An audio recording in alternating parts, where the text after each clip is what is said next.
Praise the lord. ప్రభు అయిన యేసు క్రీస్తు నామములో మీ అందరికీ భారతదేశం యొక్క 78వ స్వాతంత్ర దినోత్సవ శుభాకాంక్షలు. ఈ దినము కొరకు దేవుని యొక్క వాక్యాన్ని మనం ధ్యానించుదాం. గలతీ పత్రిక 5వ అధ్యాయం 1వ వచనం. క్రీస్తు మనలను స్వతంత్రులనుగా చేసి ఉన్నాడు. యేసుక్రీస్తు మనుషులందరినీ స్వతంత్రులుగా చేసినవాడు. స్వతంత్రుడుగా దేంట్లో నుంచి యేసు ప్రభు చేశారంటే, పాపములో మనుష్యుడు బ్రతుకుతూ ఉండగా, పాపదాస్యములో మనుష్యుడు జీవిస్తూ ఉండగా, మనుషులందరినీ పాపము నుంచి విమోచించుటకు ఆయన మనుషునిగా జన్మించి తన శరీరములో పాపమునకు శిక్ష విధించి పాపం యొక్క శాపమును తన మీద వేసుకొని ఆయన మనుషునికి పాప విముక్తిని కలుగు చేశాడు.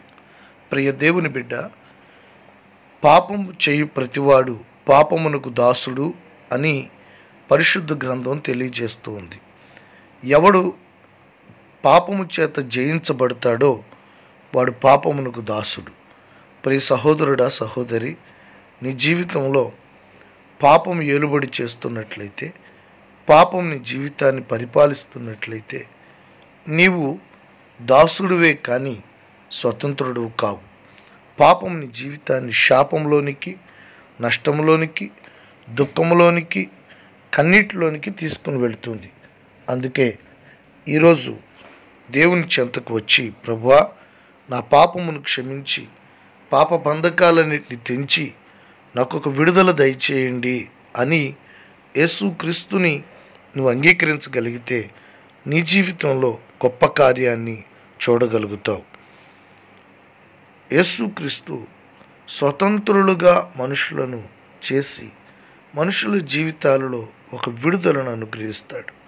లేఖనం చెబుతుంది, కుమారుడు మిమ్మల్ని స్వతంత్రులుగా చేసిన యెడల మీరు నిజముగా స్వతంత్రులై ఉన్నారు.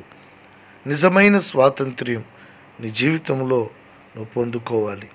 ఆ స్వాతంత్ర్యము కేవలము నిన్ను సృజించి, నిన్ను పుట్టించి, ఈ లోకములో నిన్ను ఉంచిన సృష్టికర్త అయిన దేవుని వల్ల మాత్రమే నువ్వు పొందుకోగలుగుతావు.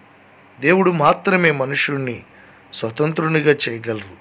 అదే నిజమైన స్వాతంత్ర్యం.